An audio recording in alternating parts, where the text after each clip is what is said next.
Hello दोस्तों। तो कैसे हैं आप सभी। आई होप कि आप सभी अच्छे होंगे, स्वस्थ होंगे और मस्त होंगे और अपने पढ़ाई में क्रमबद्ध तरीके से लगे हुए होंगे। तो दोस्तों एक बार फिर से आप सभी का स्वागत है आपके अपने official YouTube channel GK with Ayush study YouTube channel पे।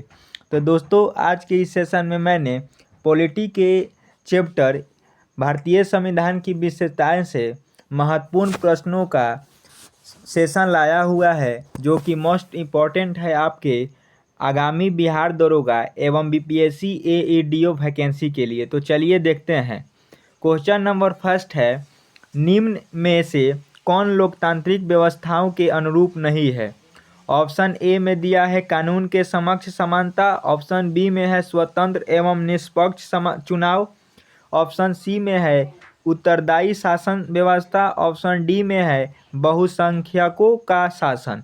तो दोस्तों इसका जो करेक्ट आंसर हो जाएगा ऑप्शन डी करेक्ट आंसर हो जाएगा, बहुसंख्यकों का शासन। और आपको बता दें कि ये क्वेश्चन बिहार शिक्षक पात्रता परीक्षा कक्षा 9 से 10 17 फरवरी 2012 को पूछा गया क्वेश्चन है।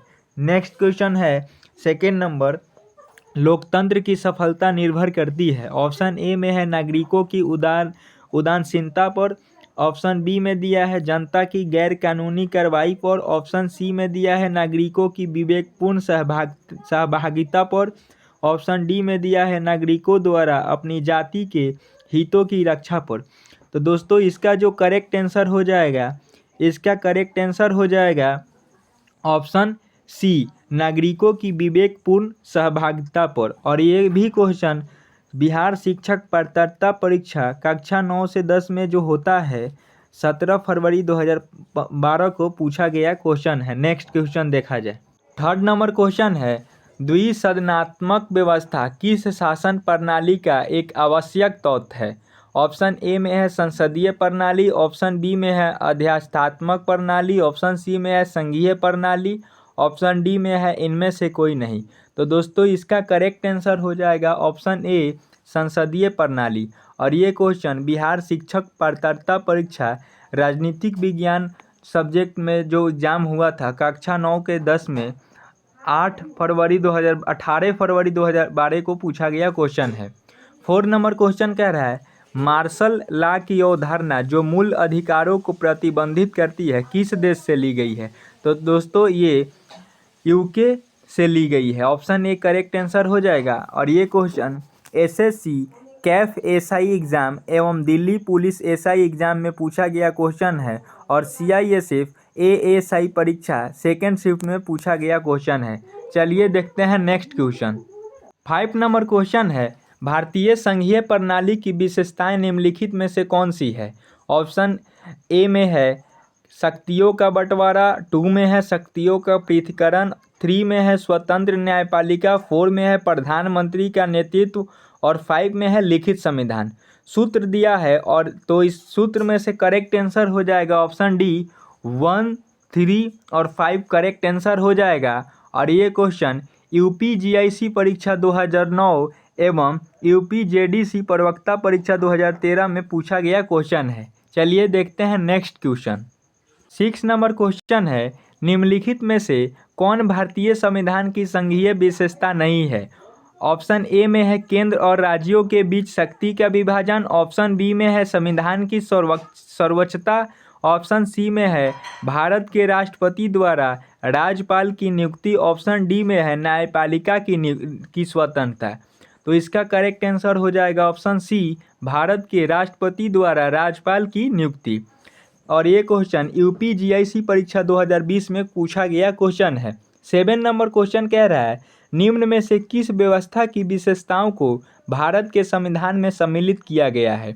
ऑप्शन ए में है संघीय व्यवस्था की विशेषता, ऑप्शन बी में है एकात्मक व्यवस्था की विशेषताएं, ऑप्शन सी में है दोनों संघीय एवं एकात्मक व्यवस्था की विशेषताएं और डी में है परिसंघ व्यवस्था की विशेषताएं। तो दोस्तों इसका करेक्ट आंसर हो जाएगा ऑप्शन सी, दोनों संघीय एवं एकात्मक व्यवस्था की विशेषताएं। और ये क्वेश्चन राजस्थान पीजीटी परीक्षा 2014 में पूछा गया क्वेश्चन है। नेक्स्ट क्वेश्चन देखा जाए। 8 नंबर क्वेश्चन है, निम्नलिखित में से कौन सी भारतीय संविधान की एक प्रमुख विशेषता नहीं है? ऑप्शन ए में है संघवाद की स्थापना, ऑप्शन बी में है सरकार का संसदीय स्वरूप, ऑप्शन सी में है मूल अधिकार और ऑप्शन डी में है सामंतशाही को प्रोत्साहन। तो दोस्तों इसका जो करेक्ट आंसर हो जाएगा ऑप्शन डी करेक्ट आंसर हो जाएगा सामंतशाही को प्रोत्साहन, जो कि भारतीय संविधान की एक प्रमुख विशेषता नहीं है। और ये क्वेश्चन आरआरबी ग्रुप डी 26 सितंबर 2022 को थर्ड शिफ्ट में पूछा गया क्वेश्चन है।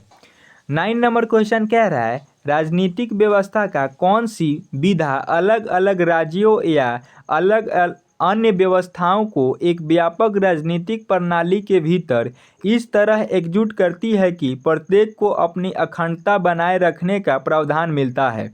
ऑप्शन ए में है संप्रभुता, ऑप्शन बी में है लोकतंत्र, ऑप्शन सी में है अखंडता और ऑप्शन डी में है संघवाद। तो दोस्तों इन चारों ऑप्शन में से करेक्ट आंसर हो जाएगा ऑप्शन डी संघवाद। और ये क्वेश्चन आरआरबी ग्रुप डी 28 सितंबर 2022 को सेकेंड शिफ्ट में पूछा गया क्वेश्चन है। नेक्स्ट क्वेश्चन देखते हैं।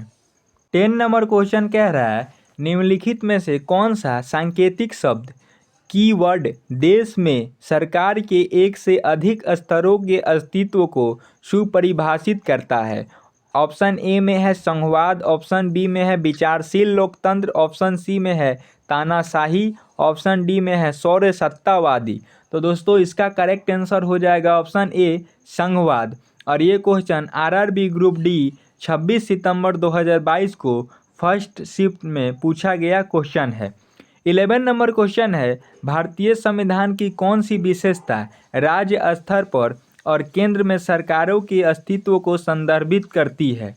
ऑप्शन ए में है धर्मनिरपेक्षता, ऑप्शन बी में है संघवाद, ऑप्शन सी में है सरकार का संसदीय स्वरूप, ऑप्शन डी में है मौलिक अधिकार। तो दोस्तों इसका करेक्ट आंसर हो जाएगा ऑप्शन बी संघवाद। और ये भी क्वेश्चन आरआरबी ग्रुप डी 22 अगस्त 2022 को फर्स्ट शिफ्ट में पूछा गया क्वेश्चन है। चलिए देखते हैं नेक्स्ट क्वेश्चन। 12 नंबर क्वेश्चन है संयुक्त राज्य अमेरिका के संवैधानिक आदर्शों पर भारतीय संविधान में कौन कौन सी व्यवस्था शामिल की गई है? ऑप्शन ए में है संविधान की सर्वोच्चता, ऑप्शन बी में है मौलिक अधिकार, ऑप्शन सी में है स्वतंत्र एवं निष्पक्ष सर्वोच्च न्यायालय और न्यायिक पुनर्विलोकन, ऑप्शन डी में है उपयुक्त सभी।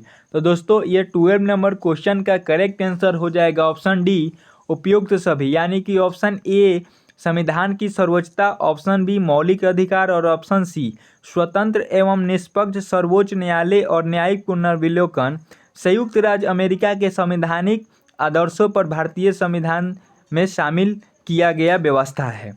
13 नंबर क्वेश्चन है किसने यह दृष्टिकोण व्यक्त किया था कि भारतीय संविधान तथा परिस्थितियों की आवश्यकता अनुसार एकात्मक एवं संघात्मक दोनों है?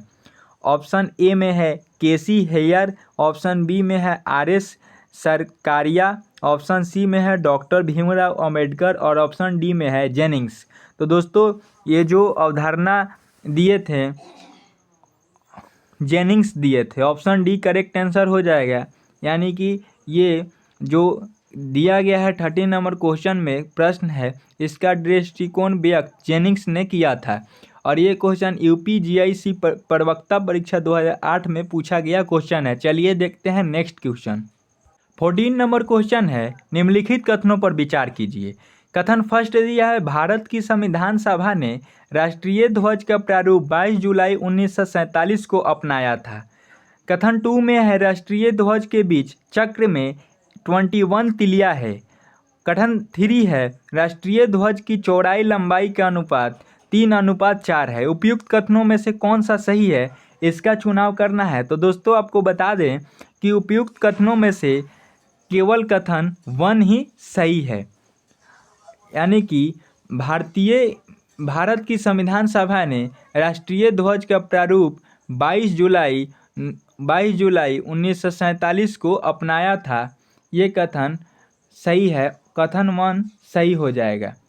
और ये 15 नंबर क्वेश्चन कह रहा है। और आपको बता दें कि ये 14 number question UP PCS mains 2004 में पूछा गया क्वेश्चन है। 15 नंबर क्वेश्चन है राष्ट्रीय पंचांग के संबंध में कौन सा कथन सही है? कथन 1 में है भारतीय राष्ट्रीय पंचांग विक्रम संवत पर आधारित है। कथन 2 है राष्ट्रीय पंचांग को 26 जनवरी 1950 से अपनाया गया था। नीचे दिए गए कूट की सहायता से सही उत्तर का चुनाव करना है। तो दोस्तों इस कूट में से सही कूट जो हो जाएगा, कूट डी सही हो जाएगा, न तो 1 न ही 2। चलिए देखते हैं नेक्स्ट क्वेश्चन, और ये question UP PCS pre exam 2019 में पूछा गया क्वेश्चन है। नेक्स्ट 16 नंबर क्वेश्चन है, निम्नलिखित कथनों पर विचार कीजिए। कथन फर्स्ट कह रहा है भारत का संविधान अपने मूल ढांचे को संघवाद, पंथ निरपेक्षता, मूल अधिकारों तथा लोकतंत्र के रूप में परिभाषित करता है। कथन 2 है भारत का संविधान नागरिकों की स्वतंत्रता तथा उन आदर्शों जिन पर संविधान आधारित है की सुरक्षा हेतु न्यायिक पुनर्विलोकन की व्यवस्था करता है। उपयुक्त कथनों में से कौन सा सही है? तो दोस्तों उपयुक्त कथनों में से जो सही है कथन 2 सही है, यानी कि कथन 2 करेक्ट आंसर हो जाएगा। चलिए देखते हैं नेक्स्ट क्वेश्चन। 17 नंबर क्वेश्चन है संवैधानिक सरकार का आशय क्या है? ऑप्शन ए में दिया है किसी राष्ट्र की परिसंघीय संरचना वाली एक प्रतिनिधि सरकार। ऑप्शन बी में है कोई सरकार जिसके प्रमुख के पास नाम मात्र की शक्तियाँ हो। ऑप्शन सी में है कोई सरकार जिसके प्रमुख के पास वास्तविक शक्तियाँ हो। ऑप्शन डी में है कोई सरकार जो संविधान की सीमाओं से प्रतिबद्ध हो। तो इसका करेक्ट आंसर हो जाएगा ऑप्शन डी, कोई सरकार जो संविधान की सीमाओं से प्रतिबद्ध हो। और ये क्वेश्चन आईएएस 2021 एग्जाम में पूछा गया है। नेक्स्ट 18 नंबर क्वेश्चन है कथन भारत की संघात्मक संरचना का मुख्य उद्देश्य इसकी बहुआयामी विविधताओं में से एक राष्ट्र का निर्माण करना और राष्ट्रीय एकता को संरक्षित करना था। कारण विविधताओं के समंजन से एक सशक्त न कि कमजोर भारतीय राष्ट्रीयता का निर्माण हुआ। तो कूट में से सही आंसर का चुनाव करना है। तो दोस्तों जो सही आंसर हो जाएगा ऑप्शन सी सही आंसर हो जाएगा। ए और आर दोनों सही है, परंतु आर ए की सही व्याख्या नहीं है। और ये क्वेश्चन आरएस एवं आरटीएस प्री एग्जाम 2013 में पूछा गया क्वेश्चन है। चलिए देखते हैं नेक्स्ट क्वेश्चन। 19 नंबर क्वेश्चन है निम्नलिखित कथनों पर विचार कीजिए। कथन फर्स्ट कह रहा है भारत एक लोकतांत्रिक राज्य व्यवस्था है। कथन 2 कह रहा है भारत एक प्रभुसत्ता संपन्न राज्य है। कथन 3 कह रहा है भारत में लोकतांत्रिक समाज है। कथन 4 कह रहा है भारत एक कल्याणकारी राज्य है। उपयुक्त कथनों में से कौन सा सही है इसका चुनाव करना है। तो दोस्तों ये सभी कथन सही है। ए 1 2 3 और 4 ये सभी सही हैं। तो जो कथन दिया है इसमें से कथन चारों सही है, यानी कि option D is the correct answer हो जाएगा। चलिए देखते हैं नेक्स्ट क्वेश्चन। 20 नंबर क्वेश्चन है दोस्तों आज की सेशन का ये लास्ट क्वेश्चन है। निम्नलिखित में से किन को विधि के शासन के प्रमुख लक्षणों के रूप में सही माना जाएगा? 1 में है शक्तियों का परिसीमन, 2 में है विधि के समक्ष समता, 3 में है सरकार के प्रति जन उत्तरदायित्व, 4 में है स्वतंत्रता और नागरिक अधिकार। कूट में से सही उत्तर का चुनाव करना है। तो दोस्तों इसका जवाब आप सभी को कमेंट बॉक्स में देना है। और ये क्वेश्चन मोस्ट इम्पॉर्टेंट है क्योंकि ये क्वेश्चन आईएएस प्री एग्जाम 2018 में पूछा गया क्वेश्चन है। तो दोस्तों उम्मीद करते हैं कि आप सभी को यह सेशन बढ़िया लगा होगा, अच्छा लगा होगा, मस्त लगा होगा।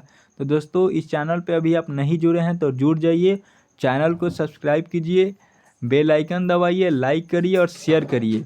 इसी के साथ जय हिंद, जय भारत।